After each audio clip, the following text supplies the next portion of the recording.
Hi, welcome to Aussie Candle Supplies. My name is Alex. This is Kristy, and today we're going to be showing you how to make some tart melts. For making your tart melts, you will need to use our golden wax 416. This is a beautiful wax and will come out of your molds very easily. We have several choices for your tart melt molds. You can have a round mold, you can have an 8-piece square mold, or you can use the metal tart molds. You'll also need measuring cups. We have two sizes. One is a small 60ml and one is a larger 250ml. For the purposes of today, we will just be using the small 60ml cup.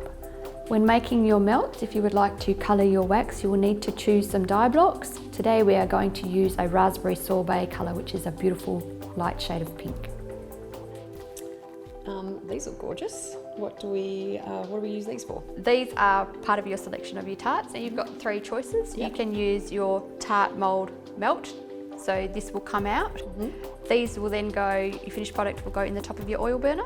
Oh, okay, sure. Yep. These ones are packaging in itself, so once poured, you can shut the lid down and you don't need any other packaging besides a label. Okay. So they're really easy and really nice once they're finished. Yeah, great. Finished product in itself. Okay. So today we're going to be using our GW tart wax, and this is a perfect wax for your melts. Yep. You can either put it in your molds and they will come out, or you can put it inside your plastic ones. Okay. And then just break a piece off and put it in your oil burner. Right, okay. So because we're making 3 today, on the website we list how much wax you need for each one. Yep, sure. So we just calculate each mold that we're going to use, add it up on the calculator. Okay. So for these ones all together, we need 170 grams of our tart wax. Yep. So we're just going to put our scales on, put our pouring pot on, and tip our wax in, measuring out 170 grams.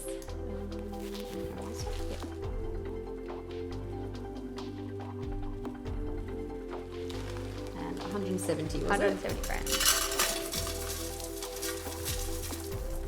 Beautiful. Now these are the easiest things that you can make. Okay. There is no wick involved, so you don't have to worry about test burning and getting the wick right. Okay. And you don't have to really worry about your fragrance. We generally say between 6 to 10% of fragrance. With a melt, it doesn't really matter. You can go up to maybe 12, 13%, just to make it a little bit stronger if you want. Yep. So we'll pop that onto our double boiler, get that melting. So we want to melt it to about 75, 80 degrees.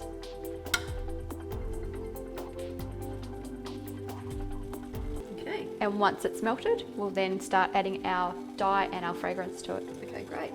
Okay, so we've got a few options here, and I've checked out your website and you've got quite the product range on there. Alex, are you personally responsible for choosing the products? David and I are very heavily involved in product selection. We do a lot of travelling overseas. We try to keep ahead of the trends. The United States is very heavily into their candles, so we focus a lot on the United States and what's coming up next over there. And we try to follow the current trend of what customers like. Yeah. That's how we decide what products we're going to buy in. So glassware is very popular. Yeah. Clamshell melts have been very popular. So it just depends on what customers want, what they want to make as to what we source. Okay. So now our wax is melted, we just need to add our colour and our fragrance. So we'll add our colour first. We're going to be using canary yellow. Oh, okay. So again, you just shave in the amount of colour that you want. If you would like a darker colour, put in more shavings. If you want a lighter colour, just hold off a little bit. Canary yellow is really bright. Yeah, it's a beautiful, beautiful colour. Yeah. Okay, I think that should do it. Okay, give it a stir. When you're using dye blocks, make sure you stir very carefully. Make sure you keep the heat up, otherwise you won't melt all of the dye block and you'll end up with bright splotches in candles. Alright, so once you're happy that your dye has melted, we need to now measure out your fragrance. Okay. Today we're going to be using pineapple mango. Is this one? Yep. Now we've used 170 grams of wax, so like I said before, you don't need to stick to your 6 to 10%, you can do a little bit more. Yeah. So we're going to do probably around 15 mils.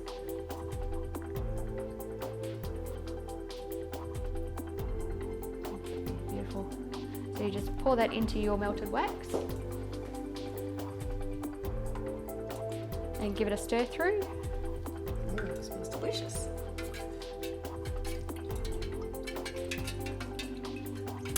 Okay, check the temperature. You want to pour at around about 65 degrees, but Pour temperature is something that you need to play with yourself. Depending on what state you're living and what the current weather is outside, it will affect how your candle's going to cure and if you're going to get frosting or holes. Okay. So you need to play around, and also your house, if it's warm, if you've got air conditioning on, if you've got the heater on, it will all affect how your candles will set. Okay, sure. So as a starting point, do around about 65 degrees. Okay. We're at 85. Okay, so we'll need to let that cool just a little bit. Sure. We are now going to pour our tarts to finish it off. So we melted our wax, it's now 65 degrees. Yep. Beautiful. Okay, so we'll just bring it over. Okay, so start off with the round ones. Now you just want to fill it just to the rim of each one. Okay.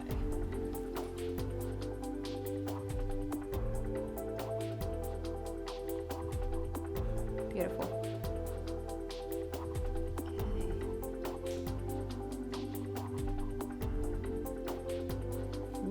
That was close. Doesn't matter if it goes over, it will just spill into the edge anyway. And so with this one, can I just run straight across? Is that Straight across. So you need to actually fill this one up over the individual squares Oh, okay. to the top rim, and that will help to break it off when you want to use it in your oil burner.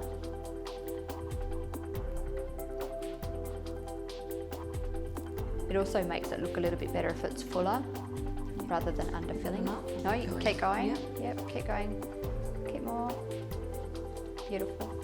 Okay. Good. Now these ones, just fill to the top as much as you can until you can see almost a concave shape on the top. Keep going. Lovely. And now our second one.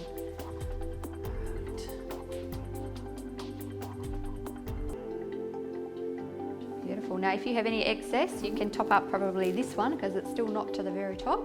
Or like I said, you can pour the excess into a tea light. So later on you've got some beautiful tea lights. Okay. Lovely.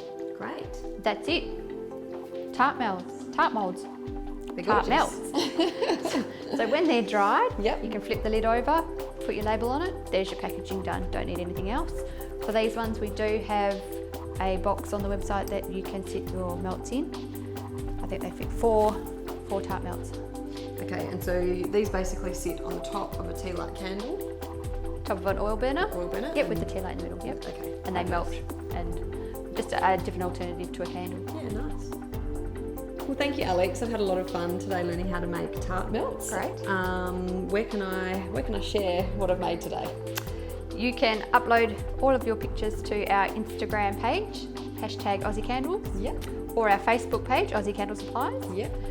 Alternatively, if you have any questions, contact us on our Facebook or our question and answer function on our website. All right. Fabulous. Thank you. Thanks. If you've enjoyed today's video, please hit like and subscribe, and join us next time for another candle making video. Goodbye.